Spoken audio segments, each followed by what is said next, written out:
Oke, terima kasih Bapak Ibu. Selamat pagi semuanya. Untuk kita meneruskan, untuk kita saling belajar. eh, Bagaimana kita, kalau ingat saya mau mereview sejenak Bapak Ibu. Ini adalah seri pengajarannya Full Gospel mengenai Velorman, mengenai orang yang gagah berani begitu. Dan kemudian kita terus lebih masuk lagi bahwa intinya adalah Jesus is the head, bahwa Kristuslah yang menjadi pusat kita, menjadi pimpinan kita, kepala kita gitu.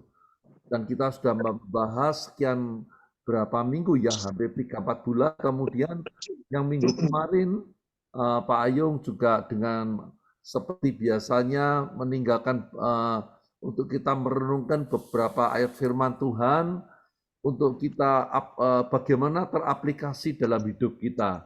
Karena sebetulnya itulah ciri dari FGB Men dan LOF, itu bukan cuman mengupas ayat firman Tuhan, tetapi bagaimana ayat firman Tuhan itu diaplikasikan dalam hidup kita.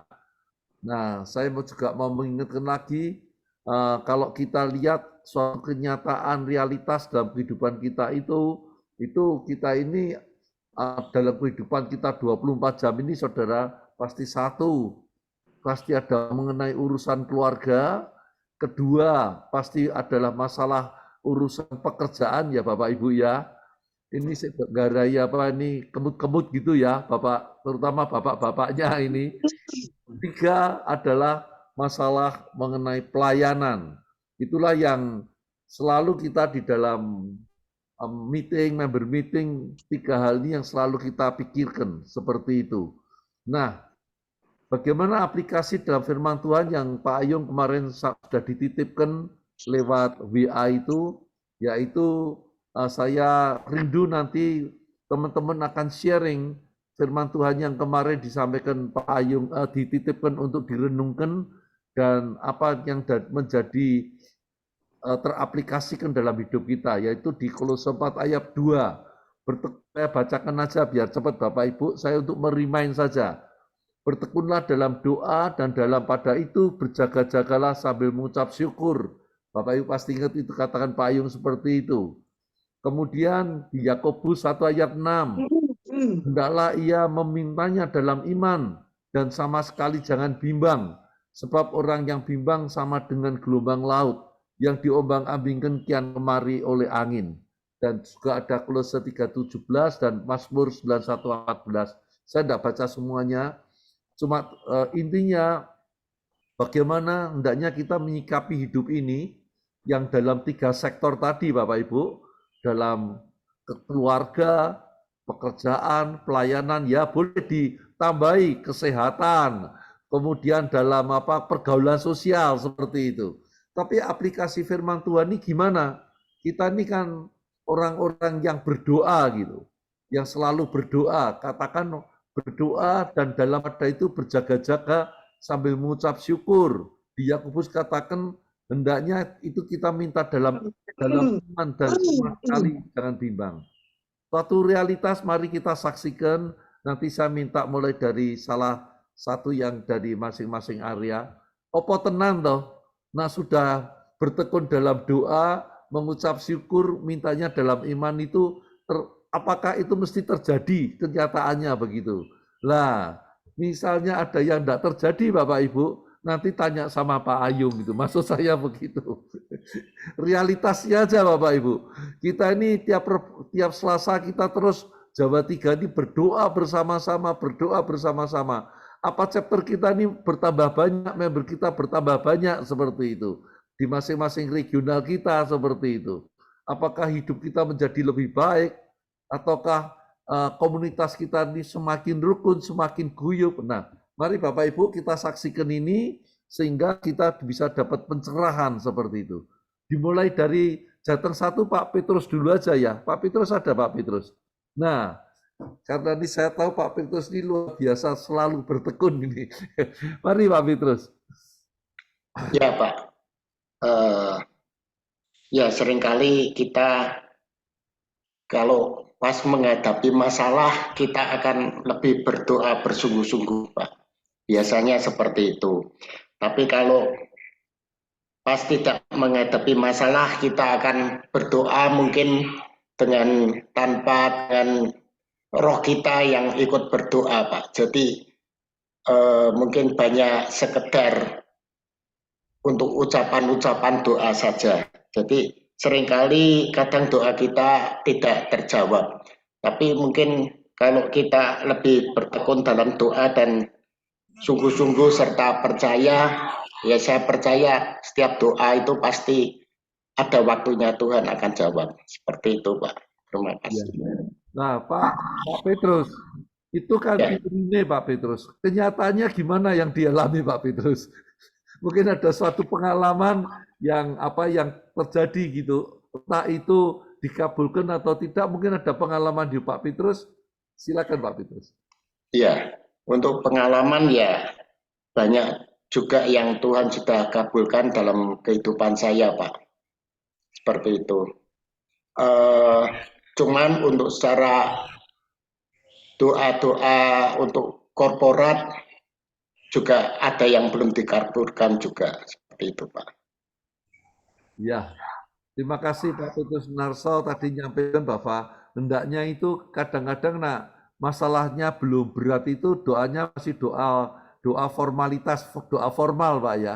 Ya, Kalau sudah punya masalah berat itu doanya doa yang mengerang gitu ya Pak. ya, Nah, betul. ini ini biar jadi peringatan sama kita. Nah, seperti itu. Tapi suatu kenyataan Bapak, apakah itu ternyata dikabulkan atau tidak, satu hal yang Tuhan katakan terus kita mengucap syukur. Tapi nanti Pak Yung bisa bisa nyambung Bapak, bagaimana di Roma 8:28 ternyata semuanya itu membawa kebaikan untuk kita. Mungkin kita belum tahu.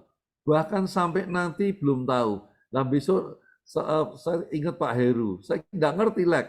Benai so benak ketemu Tuhan kita takon ngopo Tuhan kayak kok ngono.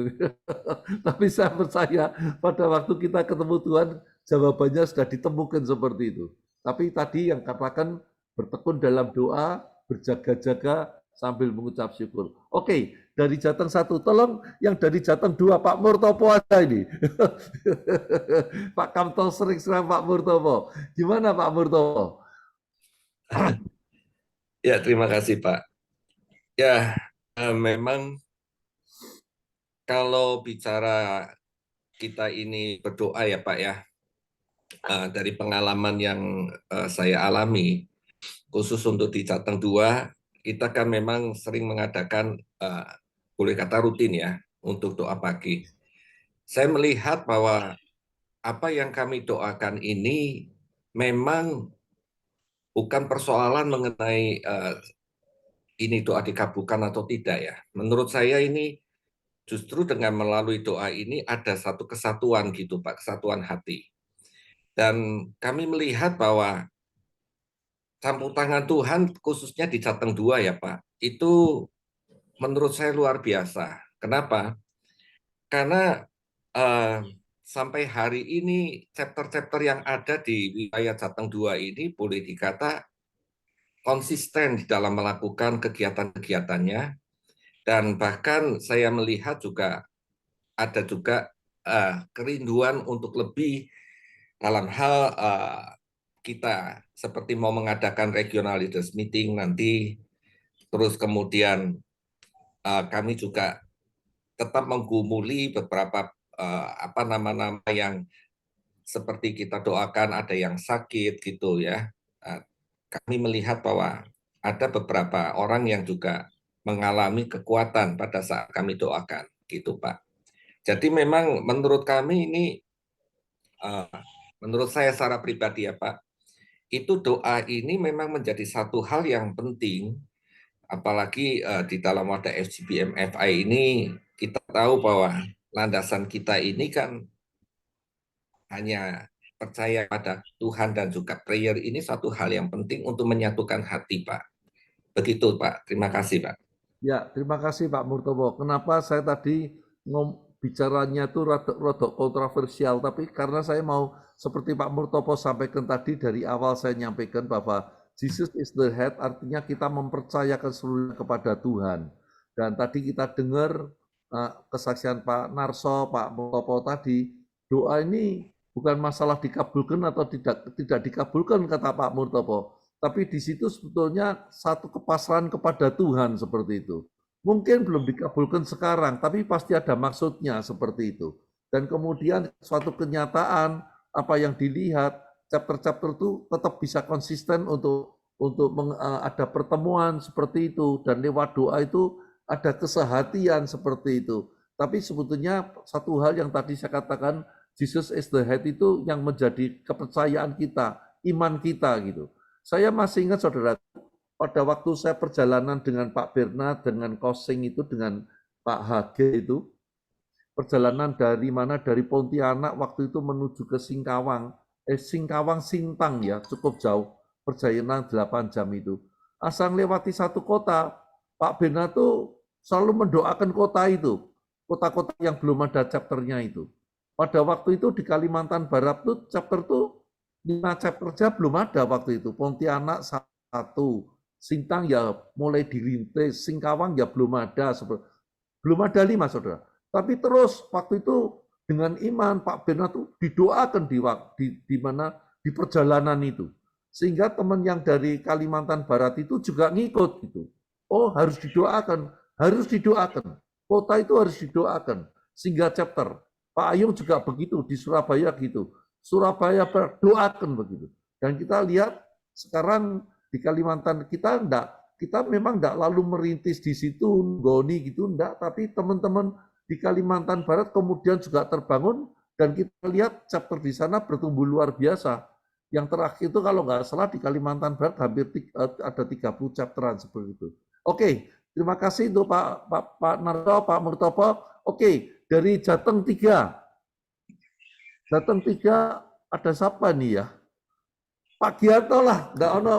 Oh, ada siapa Pak Gianto Jateng 3 ini? Ada Pak Hadianto, ada Ya, Pak Gunarno. Pak Hadianto, bisa sharing Pak Hadianto? Saya aja ya. Terima kasih Pak Alex. Chapter mana ya Pak Hadianto ya? Gimana? Pak Hadianto presiden chapter mana? Oh Pak Hadianto dulu chapter presiden, mantan chapter presiden Rumah Makan Ramayana. Aduh, lupa. Ya, apa-apa. Mari Pak Hadianto. Pak Hadianto masih hadir? Ya, di unmute itu. Pak Hadianto? Pak Hadianto?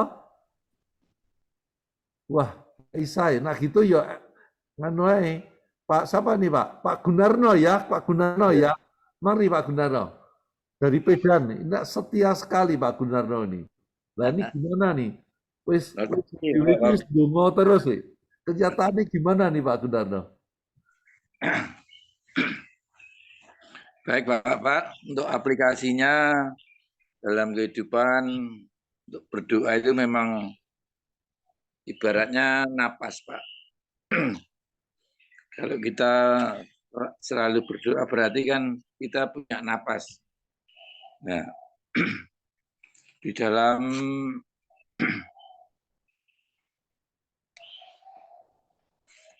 kehidupan apapun yang kita lakukan itu kita berpandangan pada bahwa kita melakukan pekerjaan itu untuk pekerjaan Tuhan. Jadi kita punya pegangan yang kuat di dalam firman Tuhan. Dan kita senantiasa harus berjaga-jaga menghadapi segala persoalan. Nah, ternyata hidup itu tidak berjalan dengan mulus, Pak. Jadi banyak persoalan-persoalan yang harus kita hadapi, banyak tantangan-tantangan yang harus kita hadapi, sehingga kita perlu kekuatan ekstra yang daripada Tuhan, yaitu lewat doa ini, Pak. Ada pengalaman konkret, Pak? Pak Gunarno, ada pengalaman yang konkret firman Tuhan ini? Pengalaman konkret untuk konkret, doa. Pak, yang konkret, yang nyata gitu, Pak. Biasanya waktu menghadapi suatu permasalahan yang besar, itu ada penyerahan total, Pak, biasanya. Amin, amin. Penyerahan total kepada Tuhan. Seperti waktu saya sakit hampir meninggal itu juga ada penyerahan total. Jadi sudah hidup itu kayak tidak ada harapan lagi. Ya semuanya sudah hanya Tuhan yang punya. Kemudian juga saya saksikan ini waktu ada tetangga saya itu operasi usus buntu itu sudah membusuk, Pak. Dokternya sudah tidak sanggup menangani, keluarganya menangis semuanya, terus datang kepada saya. Terus saya katakan kalau saya punya dokter di atas segala dokter, yaitu Tuhan Yesus Kristus. Nah, kalau you percaya apa enggak? Kalau percaya, tapi ada satu syarat, saya gitu, Pak. Syaratnya apa? Jangan sampai dicarikan dukun, saya gitu, Pak, waktu itu.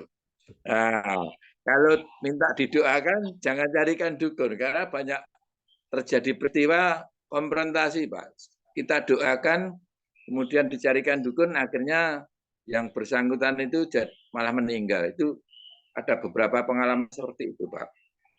Jadi kalau sudah didoakan ikut Tuhan, ya ikut Tuhan. Dan nanti konsekuensinya kalau Tuhan kasih kesembuhan, harus berbakti kepada Tuhan, ya gitu. Akhirnya juga terjadi seperti itu, Pak. Mujizat Tuhan dinyatakan. Amin. Biasanya saya sama dengan Bapak Pendeta, Pak Gembala itu mencari jiwa-jiwa seperti itu, Pak. Amin. Jiwa yang itu pasti dalam keputusasaan. Nah, itu saya pancing gitu, Pak. Nah, itu saya jala istilahnya, yaitu kita tetap mengandalkan Tuhan. Dan saya bilang, nanti saya berdoa bersama-sama dengan teman-teman saya, doa bersamaan. Nah, Ya. itu kan tadi jawab. Nah, juga begitu, Pak, terjadi mujizat dan sembuh. Amin. Ya. Nah, itu kalau kan seperti itu, Pak. Ya. Setiap saya menghadapi orang sakit itu, saya malah senang karena justru di situ ada peluang untuk menjala jiwa itu, gitu, Pak. Ya. Nah, tapi Tuhan yang nomor satu. Itu, Pak, pengalaman saya, Pak. Ya, terima kasih Pak Gunarno. Pengalaman konkret Pak Gunarno luar biasa. Bertekun dalam doa dan dalam pada itu berjaga-jagalah sambil mengucap syukur. Oke, yang dari Jogja Pak Susanto. Mari Pak Susanto. Silakan Bapak RP Jogja ini. Mari silakan Pak Susanto. Kalau pengalaman saya berdoa itu, waktu pas saya doa itu, yang Tuhan jawab sesuai dengan apa yang saya doakan, mungkin nggak lebih dari 15%. Lebih banyak hal-hal yang Tuhan nggak jawab, dan Tuhan jawab dengan satu hal yang lain. Tapi waktu pas, kita sering dengar gitu, maksudnya Tuhan kasih pasti sesuatu yang lebih baik gitu. Waktu pas Tuhan jawab dengan sesuatu yang lain, itu saya harus benar-benar beriman untuk bisa ngomong bahwa ini jauh lebih baik. Karena kadang-kadang waktu pikir, kok Tuhan jawabnya kayak gini gitu ya, maksudnya apa yang lebih baik. Jadi harus benar-benar punya iman untuk bisa ngomong bahwa oh ini lebih baik gitu. Karena itu nggak bisa, nggak masuk antara apa yang saya pikirkan dan apa yang saya rasakan. Sampai sekitar satu tahun atau 1,5 tahun yang lalu kita ada satu pergumulan berat dan kita benar-benar berdoa, dan pada saat itu saya sempat ngomong sama Tuhan, Tuhan itu sayang nggak sih sama saya? Karena ada begitu banyak hal-hal yang saya doakan itu Tuhan nggak jawab. Dan itu untuk bisa ngomong bahwa, oh Tuhan tuh sayang nih. Itu saya benar-benar butuh iman. Karena itu pergumulan berat sekali. Tapi itu yang saya alami. Mungkin saya memang orang yang kurang beriman gitu ya. Atau saya nggak tahu. Kadang-kadang Tuhan jawab, dan jawaban Tuhan itu membutuhkan doa yang jauh lebih banyak lagi gitu. Karena pergumulannya jadi jauh lebih banyak. Tapi itu yang saya alami, Pak. Ya kira-kira seperti itu. Ya, terima kasih Pak Susanto. Bagaimana Pak Susanto ini tadi ngomongnya gini tadi, saya dijawab 15%, saya 18,5% itu tidak sesuai keinginan, tapi ternyata kalau direnungkan betul, ternyata itu lebih dari yang diminta, begitu ya Pak Susanto ya. Jadi persis. Enggak Pak, enggak tepat juga. Kita ngomong Tuhan kasih yang lebih baik gitu. Tapi waktu pas Tuhan jawab itu, saya pikir di mana lebih baiknya itu juga saya harus bisa beriman. Karena kadang-kadang kita nggak lihat bahwa itu jauh lebih baik. Mungkin nanti setelah berapa waktu kemudian baru saya lihat, Iya benar ya, memang waktu itu lebih baik. Waktu Amin. pas kita lihat ke belakang baru kita sadar bahwa ya emang itu yang paling baik.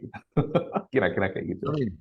Oh begitu, ya terima kasih Pak Santo. Jadi seperti itulah saudaraku, hidup seorang beriman itu seperti itu. Jadi yang Pak Susanto sampaikan itu, sehingga mungkin belum sesuai ya Pak Santo, belum lihat itu. Tapi nanti akan next-nya tuh baru ngerti. Saya persis saya punya pengalaman seperti itu Pak Susanto. Saya ini kurang lebih berarti 24 tahun yang lalu saudara, saya ini paling doanya sungguh-sungguh tadi itu doa mengerang. Kalau waktu ngerti nyonya saya tuh kemoterapi, saudara. Jawaban itu cuma satu, saudara. Pada waktu dicek ternyata kansernya itu membesar atau mengecil begitu. Minta terus. Tetapi kalau kenyataannya kemudian suatu kenyataan ternyata tidak seperti yang diminta, ternyata dokter ngomong minta maaf, obatnya yang ini sudah resisten mesti ganti yang lain.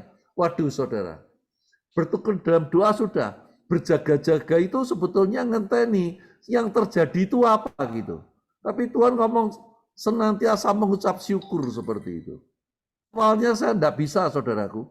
Kongsi saya itu yang ngejak saya ke full gospel ngomong gini, ngucap syukur. Lalu saya ngomong, saya tuh dalam hati itu ngomong gini, iya, teori ini gampang, nak bojomu saya loro kanker iso ngucap syukur dah. Saya bilang gitu saudara, kenyataan ya saudara ya, seperti itu. Tapi dalam perjalanan waktu seperti Pak Susanto tadi sampaikan, Bapak-bapak Ibu tahu Bapak kemudian istri saya berpulang. Kelihatannya itu semuanya itu tidak baik begitu. Tapi pada waktu suatu saat ada seorang tanya, baiknya Tuhan gimana? Karena dia punya istri juga mengalami seperti itu. Lalu saya bisa menceritakan kenapa kami mengucap syukur. Kenapa sebetulnya biarpun tidak disembuhkan, kami mendapatkan sesuatu yang nilainya itu lebih. Nah yang ini saya besok kapan-kapan saudara, nanti habis waktunya. Tapi saya mau menyatakan seperti Pak Susanto tadi katakan, kita akan melihat nanti karena Roma 8 ayat 8 itu sungguh benar adanya firman Tuhan itu. Mari Pak Ayung, serahkan ke Pak Ayung aja. Monggo Pak Ayung. Luar biasa. Oke. Ya, memang kita mesti tiap hari ini di renungan terus ya. Tiap hari ini mesti kita dielingno terus karena ayatnya itu ada. Yosua 1 itu ayat 8 ngomong ini, jangan lupa. Berarti kita ini setiap hari bisa lupa, lebih banyak lupanya malahan. Ya, jadi kalau orang butuh nih, kalau tadi Pak Petrus ya, karena baru Pak Alex juga dari mengerang. Ya. Padahal kita Tuhan itu sudah memperlengkapi semua selengkap senjata Allah. Berapa minggu yang lalu kan kita bahas saya mengenai Efesus 6. Nah, itu coba tolong dibacakan lagi Pak Alex, Efesus 6 ayat 18. Ya.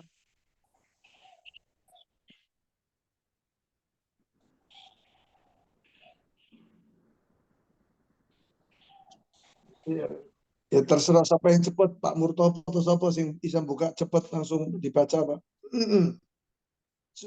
Baca yang pelan tapi mantep, Pak. Coba yang bacakan ya. Efesus 6 ayat 18. Dalam segala doa dan permohonan, berdoalah setiap waktu di dalam roh dan berjaga-jagalah di dalam doamu itu dengan permohonan yang tak putus-putusnya untuk segala orang kudus. Haleluya. Wis jelas ya.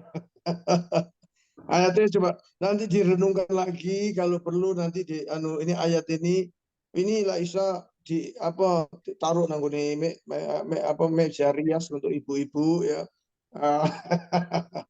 Atau di kamar mandi Pak Alex punya pengalaman kan kalau ada ayat yang penting. Ini penting soro. Jadi gini, ayat ini muncul Efesus ini kota besar saat itu, kota perdagangan. Ini tantangannya berat murid-murid pada saat itu Paulus itu ya di Efesus itu. Mereka rajin berani, tapi seringkali yaitu dapat serangan. Nah, sekarang saya tanya ya Bapak Ibu yang hadir, coba kenapa kita kok rumah kita dipagari? Kenapa? Coba saya tanya. Saya nggak usah tanya Pak Alek pasti Pak Susanto.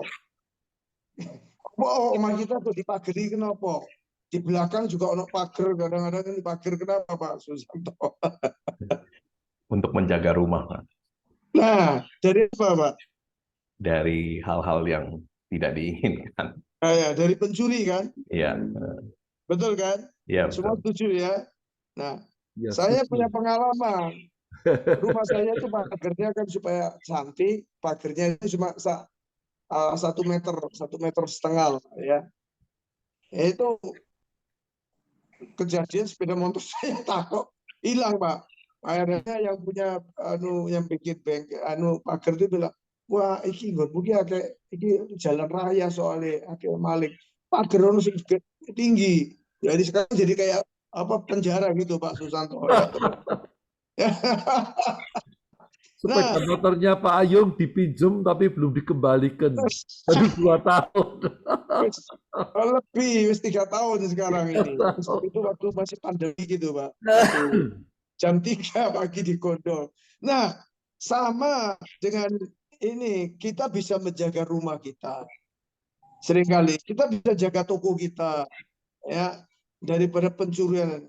Ingat ya, Yohanes 10 ayat 10a ya, itu jelas ngomong iblis itu seperti pencuri ya, dia itu bapak pembohong, dia itu si pencuri, pembunuh dan pembinasa. Loh, makanya Efesus ini muncul bahwa peperangan kita ini bukan darah dan daging yang kita musuhi, ini yang kita doakan ini bukan yang kita gegerin, ini bukan kita usir, kita gegerin, kita marah-marahin, itu bukan ini istri kita, bukan kongsi kita, bukan satu sama-sama pelayan kita, bukan darah daging, salah. Kita mengasihi, perintah Tuhan itu kasihilah sesamanya kita seperti kita mengasihi diri kita. Nah, itu perintah Tuhan itu. Ya, ojo kita ini kolak-walik karena nggak paham. Betul nggak Pak Susanto? Ya, toh? Nah, akibatnya apa? Gegeran terus ya, iblis dikilen-kileni terus. Nah, dikileni terus. Ya, bisa jadi jotaan karena apa? Ya itu salah paham sedikit. Itu maknanya dibenci pencuri itu. Ya musuh kita ini nggak kelihatan. Dan tapi dia udah ribuan tahun, umurnya podo dengan penciptaan. Nah kita ini paling top sekarang yang paling usia 80 mungkin nggak ada 70-an. Ya, di atas 70 ada lah. Ono Belum lah wong 100 saja mau melawan kumpul-kumpul. ini, nggak bisa. Maka itu kita disuruh jaga-jaga waspada. Makanya ayat 18 itu muncul. Nah, tolong tambahkan lagi Pak Alex, satu ayat lagi. Setelah itu, kalau ada tanya jawab, 1 Tesalonika 5 ayat 17. 1 Tesalonika 5 ayat 17. Satu kali kata loh, tetaplah berdoa. Ya, tegas sekali. Jadi nggak bisa mau nggak bisa. Tadi Pak Gunarno sudah bilang kan, doa itu seperti nafas. Kalau kita nafas itu mandek, ya oke, mati rohani kita kalau nggak ini gampang diserang. Kalau kita jarang-jarang doa juga ngalami nanti imunitas rohani kita itu imunitasnya itu di bawah, gampang sekali dapat serangan. Nah, ini yang perlu saya selalu ingatkan bahwa kita ini setiap hari ya Bapak Ibu, setiap hari ini kita di perang. Perang hadapin apa ini yang nggak kelihatan ini, panah api si jahat ini. Makanya pemazmur Daud itu, Mazmur Daud 91 itu ya walaupun 1.000 orang rebah di aku tidak akan takut ya kan, kepakmu menyertai aku ya toh. Nah, Tapi itu intinya, ayat kuncinya itu di ayat 14. Hatiku melekat kepada Tuhan, nempel di Tuhan, maka Tuhan melepaskan aku dari jerat perangkap burung, dari jerat perangkap, dari tipu muslihat si iblis ini. Ya, ya. Makanya muncul di Yohanes 15 itu ngomong begini, pokok anggur ini. Kalau engkau ini carang-carangnya, kita semua ini carangnya. Kita ini bersyukur kita dicangkokkan. Kita ini sebetulnya bukan carangnya. Carangnya itu orang-orang Yahudi itu. Nah, tetapi kita dicangkokkan lagi kita ini sehingga kita menjadi orang percaya. Nah, dicangkokkan kepada siapa? Ya ranting bangsa Yahudi ini yang Abraham, Ishak dan Yakub ini dan keturunannya sehingga lahir Yesus. Nah, kita ini dicangkokkan. Kalau kita ini nggak melekat pada pokok anggur yang benar, engkau nggak bisa berbuat apa-apa. Kita pasti kalah.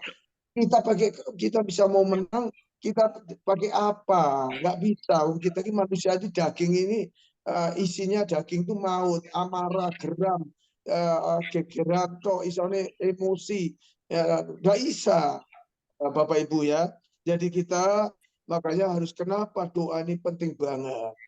Ya, jadi tetap situ doa, bukan pada waktu kita punya persoalan problem. Nah, justru kita sudah berjaga-jaga.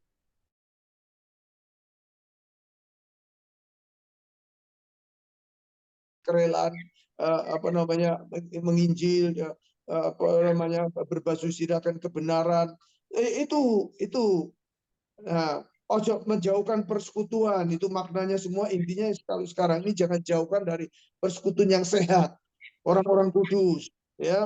Kemudian yang saling menegur dengan kasih, saling ngelingno, ya. Kemudian jangan lupa untuk melayani. Nah, kita kalau nggak melayani, kita nggak ada kekuatan. Aneh. Firman Tuhan itu prinsipnya beda sama orang dunia.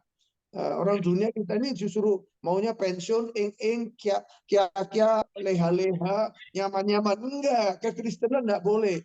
Kekristenan ini seperti orang naik sepeda. Enggak boleh berhenti, enggak boleh ngaso, enggak boleh jatuh.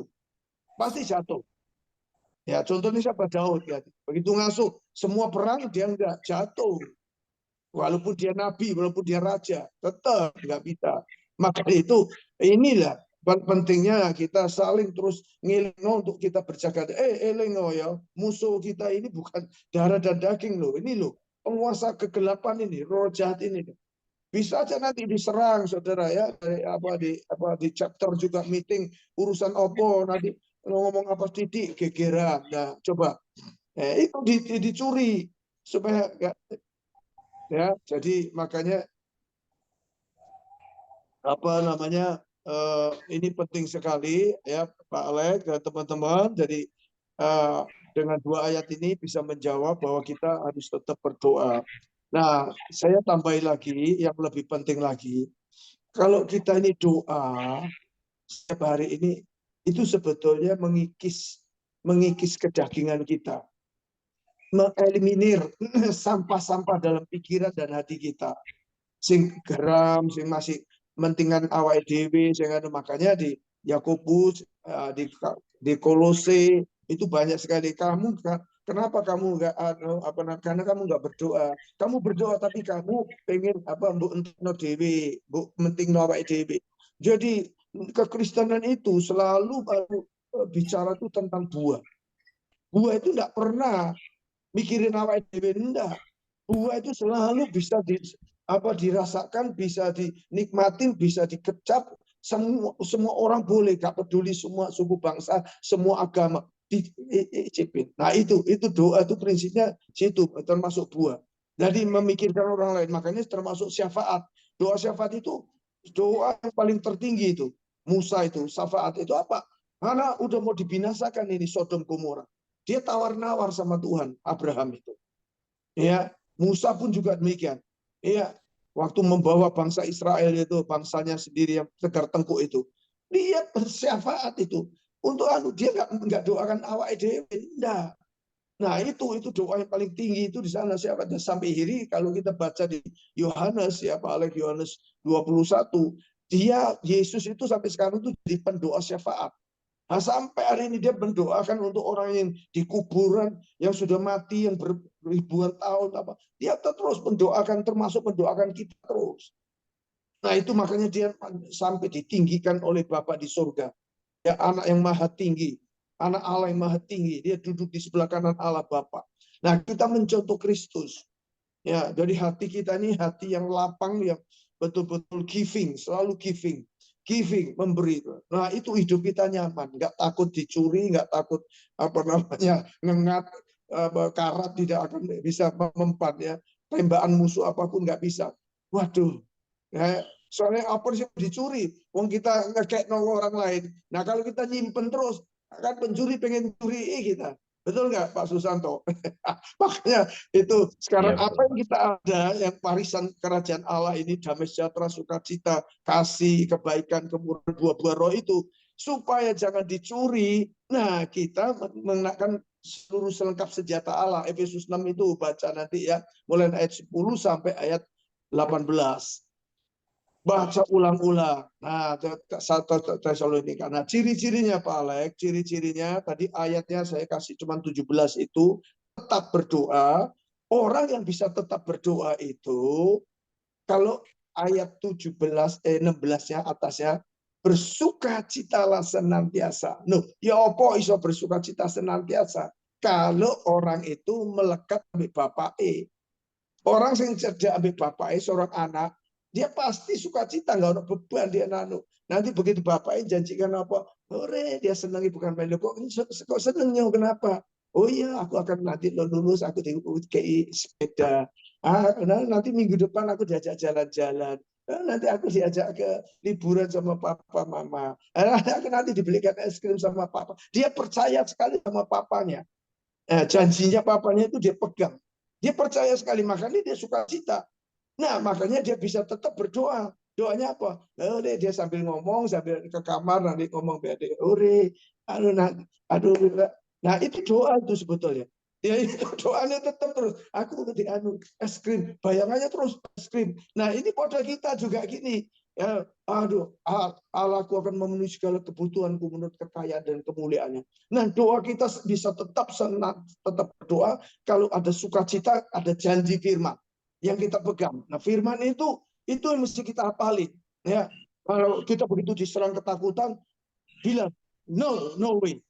Rancangan Allahku adalah rancangan damai sejahtera yang memberikan masa depan yang penuh harap buat anakku si A, si B, si C. Sebutkan, ya Tuhan akan menuntun anak-anakku karena rancangannya adalah damai sejahtera dan penuh dengan pengharapan. Akan Tuhan berikan pengharapan pada anak cucuku. Itu kita sering ucapkan dalam doa kita, tetap itu nanti menuai waktunya Tuhan. Kalau begitu sudah waktunya, nah Tuhan menyediakan. Ya itu, ya jadi itu doa firman. Itu yang ada di dalam Roma 10 ayat 8. Ya, firman itu dekat di mulutmu. Itu yang namanya firman firman coba dibaca Pak Alek. Roma ini terakhir ya, yaitu Roma 10 ayat 8.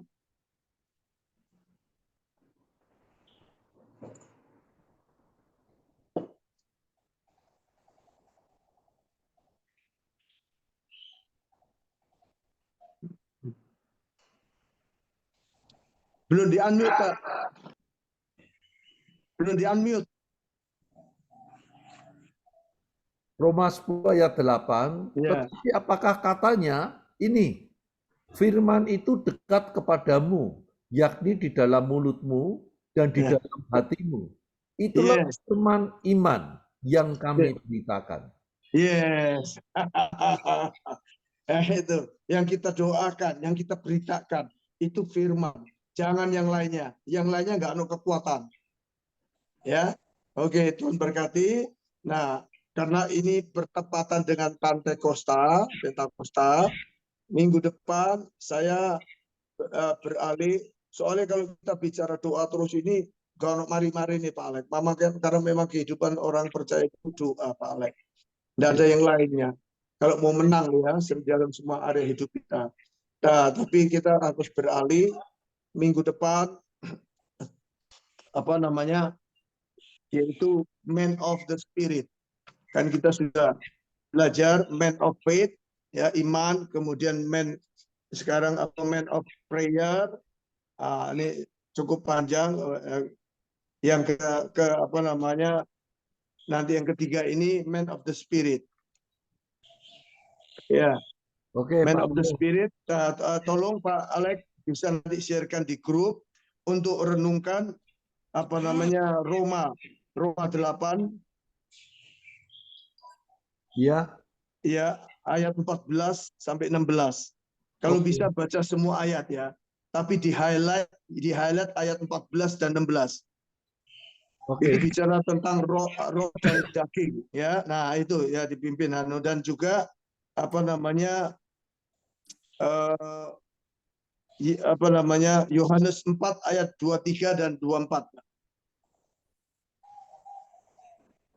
Dua ayat ya Pak gini ya. Ya, dua ayat saja ya. 14, Ya. 16, Yohanes 3, 23, 24. Oke. Yohanes 4 Hah? Yohanes 4? 23 24. Oke, Yohanes 4, 23, 24. Oke, dua ayat aja. Oke, ya. Terima kasih, Pak Yun. Tadi saya mau ngasih satu, mungkin bisa apa ini menjadi menginspirasi Bapak Ibu. Saya nih sama firman Tuhan ini angel elingi. Lalu yang penting-penting itu saudara, itu saya tulis di pengilon, di mana di kaca rias itu loh saudara. Tak tulis di situ pakai spidol